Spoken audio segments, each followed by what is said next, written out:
میں نے کہا آپ اتنے پریشان ہو. یقین کرو سر نزدیک کرو. یہ اللہ تعالیٰ نے بنایا ہے قرآن شریف. جی جی سر. خدا کی قسم تم کو لکھ کے کہتے ہیں گولی مارو, ہم نے اپنا خون بخشا.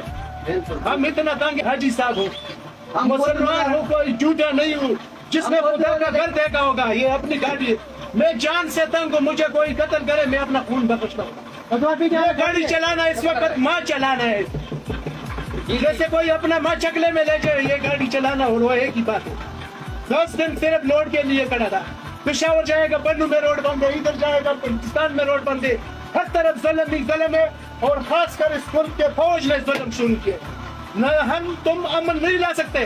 اگر امن لا سکتے ہیں تو فوج ہی لائے گا. یہ نہ فضل الرحمان گنڈو کا کام ہے, نہ عمران خان گنڈو کا کام ہے, نہ نواز شریف گنڈو کا کام ہے. کام ہے تو فوجی کا کام ہے. اٹھو ملک میں انصاف لاؤ, امن لاؤ. نہ تمہارے ملک میں انصاف ہے, نہ امن ہے, نہ روزگار ہے. لوگ چین سے تنگ ہیں. پیسے کے لیے نہیں تقریر کیا. پیسہ تم کو جتنا بھی چاہیے نا, ماں چودے پیسے کا. آپ کی قسم میں آپ کو 5000 دیتا ہوں. اگر میں نے نہیں دیا تو میں حرامی ہوگا.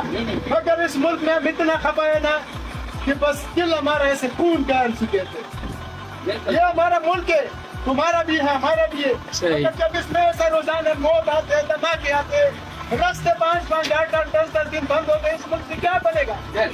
غریب لوگ عصمت دری پہ مجبور ہو گیا, لوگوں کی عزت برباد ہو گیا. ٹھیک ہے ٹھیک ہے بابا, ٹھیک ہے. بے روزے کے ساتھ اللہ گواہ ہے. بالکل بالکل آپ